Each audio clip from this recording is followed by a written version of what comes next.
new generation are thinking global first. They're thinking they're global by design, and they're super ambitious right now. And I think that that's also a huge difference that we're seeing certainly. Like the old ragas, like there are deep rhythms that are that are playing out there that sort of long precede us. And so one of those is just this idea of inclusiveness. Venture and the kind of scope of things that we consider venture is going to open up significantly. So it's no longer just venture capital. And Chris, you and I have talked about this a lot. And I think that this is a real opportunity for different forms of capital to play a role.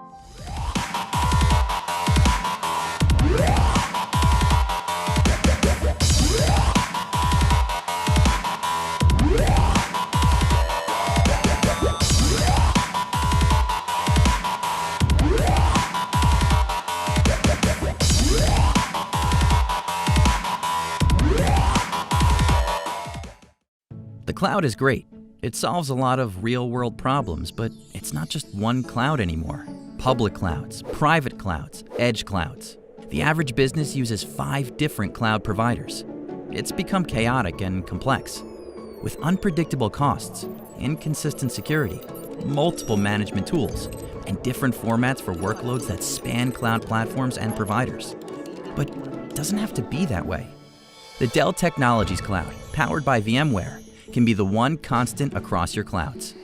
It brings consistent infrastructure and operations to your multi-cloud environment, so you can choose the right cloud for each application. A public cloud that lets you easily tap into services, a private cloud that's fully under your control, or the edge with cloud as a service. With a true hybrid cloud experience, your business becomes more agile with simple workload migration and easy onboarding for new assets. Your teams get to market faster. With simplified operations and automated processes, you reduce risk and strengthen your security profile. And with Dell Technologies Cloud, you have flexible consumption options, reducing your total cost of ownership. Like it or not, the business world often requires many clouds. Now, that's easier than ever, with consistent infrastructure, operations, and services across all your clouds. You get the cloud without the chaos. The Dell Technologies Cloud. And coming up next is Rana Sarkar. Rana, I like the new look. I guess we're all with long hair and beards these days. It's all aging. Now, Rana is going to talk to us today about the Canadian Dream, how Canada is empowering entrepreneurs around the globe. A little bit about Rana. He's formerly with KPMG, and he has creds including London School of Economics, Queen's University, Toronto, and INSEAD, among other notable organizations. I'm going to kick this fireside chat without any further delay. Chris Albinson is going to moderate this chat. Take it away, Chris.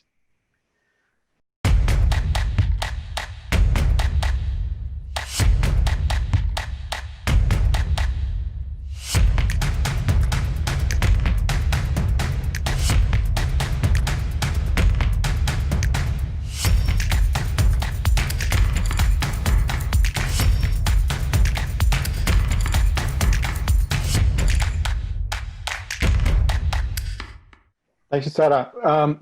Rana, always fun to talk about one of our favorite topics, entrepreneurship in Canada, and really excited to be here today to thank Ty and Vish Mishra very specifically for helping us set up an organization called the C100 that was inspired by Ty in a trip that I took in 2002.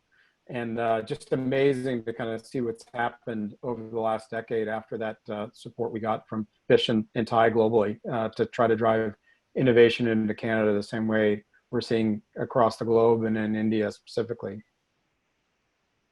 So I've got the great privilege of speaking on many of these topics, but I'm so glad that I have Chris Albinson here because in many ways, Chris personifies the growth in the Canada file for many folks associated with the Thai community.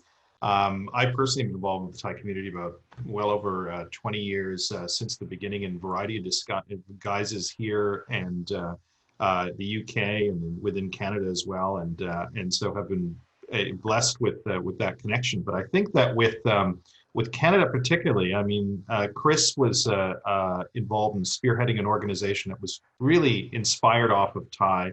And in his story, in a way, tells the story of the growth of the Canadian tech files and why we're here in the conversation. And Chris, I don't know if you want to just give the thumbnail in terms of what C100 built during that period. Yeah, no, happy to. And it again goes back to the trip that I took with Ty and Vish to India in 2002. But in 2008, the U.S. was going through a pretty deep recession. As I think all of us know, there's an expression in Canada that if the U.S. gets a cold, Canada gets the flu. Well, the U.S. had the flu in 2008, and innovation in Canada was really struggling. There was no private venture capital. The flagships of technology, BlackBerry and Nortel, were kind of going sideways. And we were privileged to work with Rana's predecessor, Stu Beck, who was Consul General in San Francisco, and said, hey, do you think the Canadian community would give back to help Canadian entrepreneurs? And honestly, we didn't know if it would work or not. We were very inspired by the model of Thai and what the charter members were giving back to India. Flash forward 10 years, it's just been amazing to see what's been accomplished. A little over $27 billion invested by US VCs into Canadian startups in the flow of capital, which was really driven by the federal government, making that a lot easier to do than it had been in the past. Ambition was the tricky X factor that's hard to think about. But that really changed demonstrably in terms of the flow of ideas back and forth between Silicon Valley and Canada. And we have companies like Shopify that didn't exist a decade ago and now are globally dominant companies, over $120 billion market cap. If you look on global tech IPOs, 30% of IPO value comes from Canadian founders. Companies like PagerDuty, Cloudflare, Uber, Slack, and Shopify we talked about. So 30% from almost nothing a decade ago. It's just a remarkable change. And the most important, I think, is the movement of talent. Canada has generated 85,000 new tech jobs in a decade. That's more than the United States by almost 2x.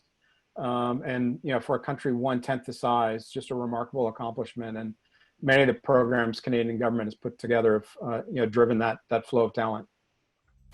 I've always chosen to surround myself by great people who are very forward-thinking when it comes to gender issues and diversity. I think diversity is a key and central element of any environment, and I've never been in an environment where diversity doesn't lead to a better place. From a science perspective, we know that if you have greater diversity of microbes, for example, in your gut, that you're more likely to be healthy. And that's finding of diversity of microbes in your gut. If you think about the diversity of people in a working environment, it leads to a healthier environment and more innovation.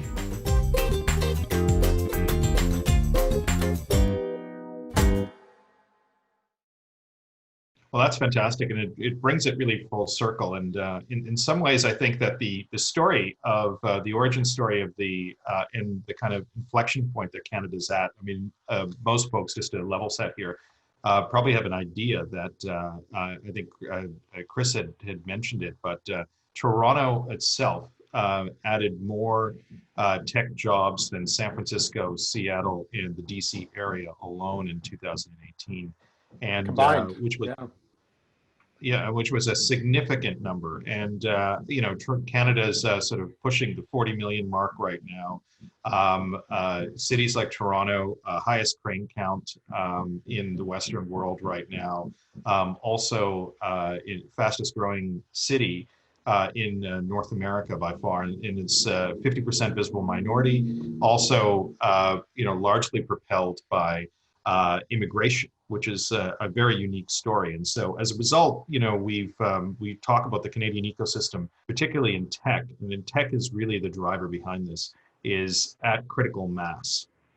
And a whole set of inflection points happen as a result of that. And so for folks right now, like I think it's good to position this in the context of, where are we right now in 2020?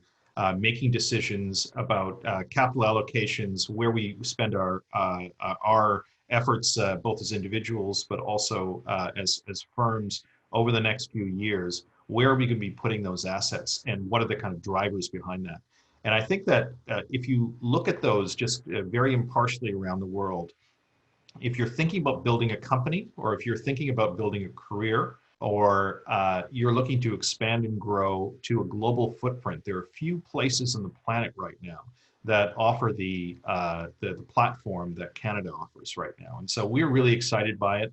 I'd say that if we were to be really honest about it, there was a significant portion of this which is designed, and it's been hard policy growth over the last several decades, but really accelerated over the last 5 years through our Rana, global skills strategy.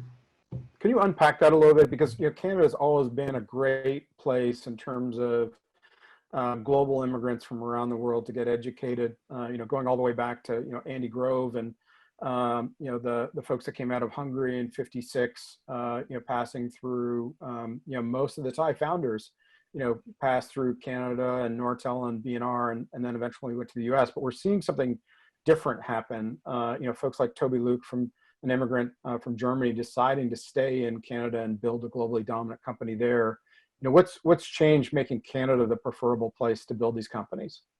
I think that, from a company building standpoint, I mean, the things that, Canada was always, challenged with, and, you rightly said, like a lot of the Thai founders, the routes to immigration that were open in the 1960s and through the 70s, largely, Canada was one of the great recipients of that. We had some large organizations that helped with that. One of the challenges they ran into was, of course, building companies to scale, caps on ambition, perhaps caps on the size of, or the access to capital, and scalable talent. And I think in all three of those categories, we talked about that escape velocity point. I think in all three of those categories, in terms of capital flow, we've got a lot more capital origination that's happening in Canada, and quite frankly, the level of which of capital you need to attract is also changed. So there's a whole set of market meeting the capital as well, and also on the openness side, I think that really we've been able to attract global talent through very targeted programs, and we've grown a layer of management as well within Canada, within Canadian tech companies, and a couple of generations now. And Chris here had a great example of that, of people that can take companies to global scale. And so that ambition set is there.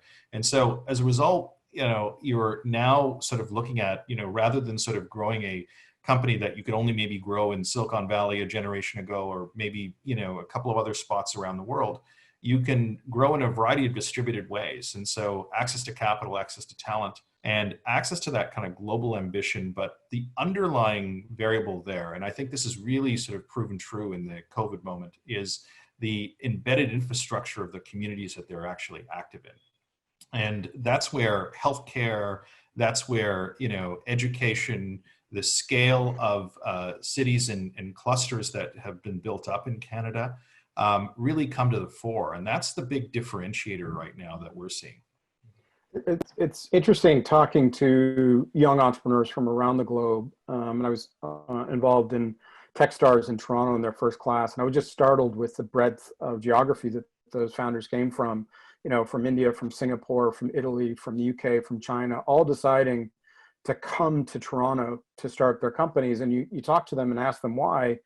And it was just three things that kept coming across. One was, to your point, they can hire the best people around the world and have them in Toronto in weeks, which is very difficult to do in the US, unfortunately, right now, and in a lot of countries. The second thing was, you have full access to global markets basing out of Canada, which was exceptional. But the X factor that was a little harder to put your finger on, and I think similar to one of the reasons why Boston kind of lost its way in the early 90s and allowed the Valley to become the Valley, is that life, less drama, more mama, to borrow a phrase. But you can come from anywhere in the world and land in Vancouver or Toronto or Montreal and find your community, your culture, and this great tapestry of other people, to your point, have great healthcare, great education, not have to phone home to your parents and say, look, don't worry, I'm not at the Walmart, they just had a shooting. And those things add up. I mean, if there's no negative impact in terms of access to talent and people and markets to build a great startup, and there's great positive things for you and your team in terms of quality of life, I think that's why we saw people like Toby Luke, deciding to come from Germany and build Shopify in Ottawa and get to $1 billion in revenue faster than any company anywhere on the planet before or since. Now valued at over 130 billion, and lots of companies coming right behind him. So very exciting time for Canada, I think. Yeah, I'm glad you mentioned Toby and Shopify, and I think that there's a lot of questions I think coming through the chat about the B2B startups and the general environment in Canada, and one of the things I would say is that and this is a dramatic change that you really only see in very few ecosystems around the world. In a prior life I spent a lot of time around the world looking at tech ecosystems, and one of the unique things is when you have an anchor tenancy as powerful as something like Shopify. And so you've got this company now, $130 billion, doubled in the time that we've been all sheltering at home under COVID. And if you think about the principles of a company like that in terms of what it's doing and what Toby and Harley are doing, they're really empowering B2B enterprises. And that speaks to a kind of an openness. It speaks to a set of values in terms of versus bigness necessarily, and who has access as well. And so there's lots of really interesting companies now that are coming out of the Shopify diaspora, people that have been influenced by Shopify. We talk about this. There's probably 700 new millionaires been minted over the since we've been sheltering in place right now, who are coming out and maybe thinking about new ventures that they're starting. And so their ecosystems are very thick, but they're also empowered by this idea that they're creating enterprises that are probably a little bit more conscious enterprises, more sustainable enterprises, that are thinking differently from a lot of the large-scale sort of big tech startups and or big tech firms. And so I think that there's a real ecosystem of change there. I think that the great point that you mentioned, Chris, around generation change, I think is also different. And I think this is where a lot of Thai founders and folks that have been around the network for a while will be really surprised, because quite frankly surprised a lot of us, where previously you had a generation of companies that were coming out of Toronto in the kind of, or the general Canadian tech scene, that were very much networking oriented, started by a certain generation of people. This new generation are thinking global first. They're thinking they're global by design. And they're super ambitious right now. And I think that that's also a huge difference that we're seeing, certainly, and I'm sure that you're seeing, Chris. Yeah, the other thing that's really fascinating to look at the Thai agenda focused on ML and artificial intelligence, and the investment Canada's made in both those fields, foundationally almost for 50 years. And most of the key, foundational, research was done at Canadian universities like U of T and in Montreal. Obviously, that's helping the foundation for this next generation of companies that are being built. Oh, 100%. And I think that, if we think about that, and the Jeff Hinton, Joshua Bengio, their diaspora, if you think about the major ML companies that have been built and the programs that are being used across the world, they come from their stable. And as a result, the Vector Institute, which has grown up out of Toronto, you got Mila growing up out of Montreal. So these are ecosystems just on the brink right now, and they are just starting. And for anyone in those spaces that are looking for the combination of research ecosystem and also a place to attract talent to, if you're going to start a business right now in ML, AI, more generally, there's few better places on the planet right now than to be going to Toronto or Montreal. Yeah, it's exciting to see, and I think it's well been documented that big companies like Amazon and Facebook, Google have now tens of thousands of employees in Canada. Again, for similar reasons, access to global talent. To your point, 5x on a per capita technical degrees in Canada than the U.S. Ease of hiring people in from all over the world into Canada from an immigration point of view. But I think the real exciting part of it is these companies that are getting started the Shopify's of 10 years ago. And, having been a mentor to Toby and Harley in that small strip mall in downtown Ottawa in the market, just incredible to see in a decade, the global dominance. And I was talking to one of the leading US growth investors this week, and they're tracking now 105 companies that they think have Shopify potential. They're coming, that next generation out of Canada right now. And to your point, that generation behind them is even deeper and wider. And I think, that continued access to capital, talent, and markets that's uniquely Canada, but also, this place where people can bring their families and feel safe, find their communities, be supported, have great healthcare and great education. When you're working, having had 5 startups and having my family with me in the house today, it's a hard job for any founder entrepreneur. If you can take a couple worries off the table so they can focus on building greatness, that's just a great place to build. And I'm really excited about what's ahead for Canada. And I think a lot of our expat community and diaspora are increasingly spending more time, as I am, calling in on Zoom from just outside of Ottawa today. But I've been in San Francisco for 20 years. So, if you're going to make a bet with your time, it's a great place to make a bet. Yeah, and I just think that as you were saying that I worked in a variety of tech ecosystems around the world. Spent a lot of time in India, so a lot of time in the UK, the US, and that diasporic route that takes place between all of those places. And there are certain moments that ecosystems have, and sometimes things just really come together for places. And right now, I think that there is a great moment, and I would kind of emphasize that moment in a variety of ways. And it's not just the infrastructure that we built and the kind of momentum that we built, and so we're at critical mass right now, and the kind of ambition set that is now sort of within reach for a lot of the founder sets that are out there. But I also think that a lot of things in my other job, which is global diplomacy, start to sort of play into it as well, in the sense that there's a profound geoeconomic change that I don't need to share with everybody. I think that everyone knows that, and there will be winners and there will be losers in the context of this next big shift that's taking place. It's a very un-Canadian thing for you to say, Rana. Well, I mean, I think that when you have a hot hand, I think it's important that we share that, because I think that if we're all thinking about where we're placing our finite time, attention, and capital over the course of the next generation, we need to pick geographies that are important. And I think that in the context of that picking of geographies as well, and this is something that we're really proud to share, is this idea that is a very Canadian concept that is it's a very old concept as well. So it's not, these are embedded rhythms, and as someone said, there are like the old ragas, like there are deep rhythms that are playing out there that sort of long precede us. And so one of those is just this idea of inclusiveness, and the way in which that plays through Canadian culture and society, that particularly after the pandemic and also the geopolitical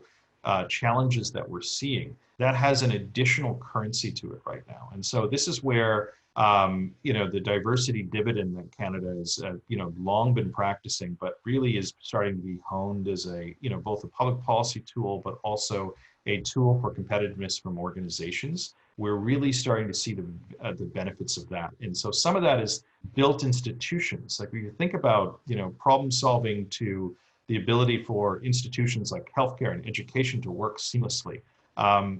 Those things have value, Chris, as you mentioned, and as individuals or organizations, when we're thinking about placing, we need to start thinking about those things in much more profound and earlier stage ways. So it's not just about tax arbitrage. It's not about where you could find cheaper full stack developers. It's about where you could live your life and where your kids can go to high school.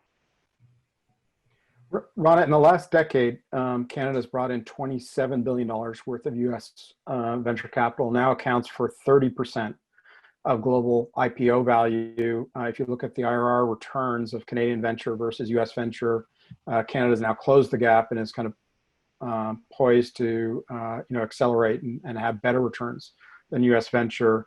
And 85,000 people, to your main point, have decided to make Canada their home and move there to pursue their dreams. What do you think the next 10 years has in front of Canada? I think it's ceiling unlimited in many ways for Canada, and I think that for a variety of reasons. One is that I think venture and the kind of scope of things that we consider venture is going to open up significantly. So it's no longer just venture capital. And Chris, you and I have talked about this a lot, and I think that this is a real opportunity for different forms of capital to play a role. Canada is also home to well over $1 trillion of direct investment capital from our pension funds, leading funds around the world. There's a real growth in terms of the multiplicity of asset categories out there and the ability to sort of fund ventures. Second is, I think that, as we were saying, that Shopify diaspora, the ability of AI as the sort of substrate for a lot of new technology development.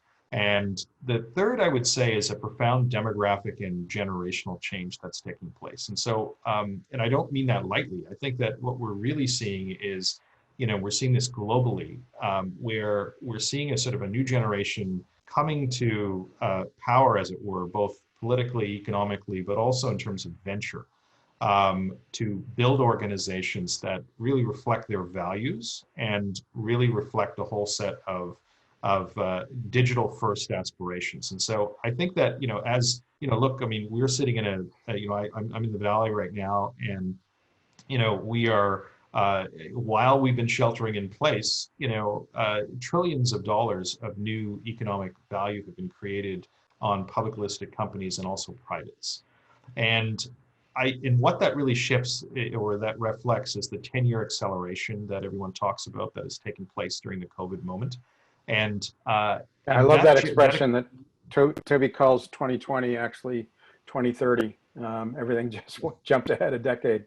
Yeah, and no one told the officials, right? So so what we're in is we're in this accelerated moment, and as a result, the people who have the best insights into that are often people who are 10 years younger. So while everything leapt 10 years forward, the power equation has really gone to people 10 years younger than they were before COVID started, and so all of the excitement that comes out of the generational change within organizations and the aspiration change that's the very exciting period. And so look at Canada, 40 million people right now.